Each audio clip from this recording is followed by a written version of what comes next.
If you're a heating air conditioning technician or even a salesperson, why is money emotionally charged and why does this matter? This is a super important question. I'm Sylvan Bell, coming to you live for HVAC Technician Sales Secrets on a perfect day to talk about sales and a perfect day to talk about you closer. Hey, today, coming to you live from Holly Eva, it is a perfect day. And today we're talking about why money's emotionally charged. So when you take a look at the elements of rejection, you have time, energy, effort, risk, money, and reputation. Those are all the elements of rejection, right? So like at some point, you're either going to fall into one of those categories or all of them. And so when you start thinking about why is money emotionally charged, it's like we spend time, energy, and effort making it.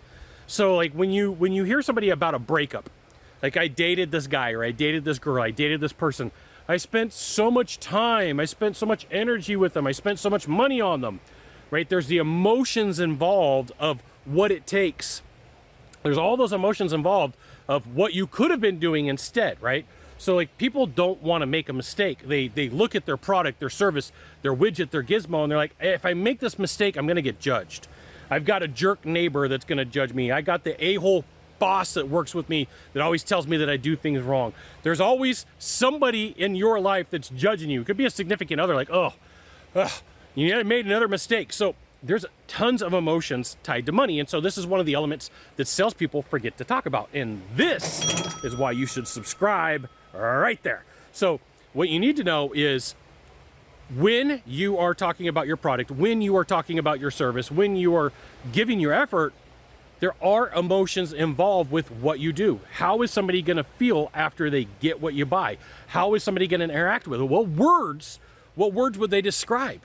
And so you, as a salesperson, can paint those processes, those ideas, those contents vividly to help them out. Now, does this solve all the problem? No, it doesn't, because people oscillate. And oscillation means they go from here, from yes, all the way over to here to no. They go yes, no, yes, no, yes, no. They oscillate. And so for you, you have to know that because people don't want to look dumb, they're thinking like, who's going to judge me? Is it going to be the jerk neighbor? Is it going to be the a-hole boss? Who's going to be judging me for this process? And because they don't want to look dumb, they may not want to change. So when I managed a sales team for Windows, I would say, here's what you do is you go into the neighborhood, you talk to the person you meet with, and then you find out, hey, in this neighborhood, who would be the first person to put up a sign in the yard and say, I got windows done, or be the person that's gonna, make everybody be excited about it. And then they would tell me like, that person was really the decision maker for them, right? That was the person that had influence over them on what they were doing right and what they were doing wrong. And that was a market maven. And if there was a way to induce that market maven into saying, this is the company to go with, there was a higher potential for that salesperson to be like, hey, you know what? Look, Mary Smith, you know Mary Smith, the lady who holds all the parties and the one that tells everybody the systems they should buy and the windows they should buy and the roofs they should do, she loves her company. And they were like, oh, Mary Smith over there? Well, let's call her. They call Mary Smith, and Mary was like, hey, I love XYZ company. They're fantastic. They are amazing.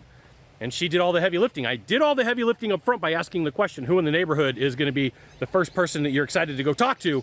And it was always Mary Smith. Or who's the first person in the neighborhood that is involved with most amount of the stuff and disseminates all the information for you? Oh, that's Mary Smith, right? That is really what's going on. Money is emotional.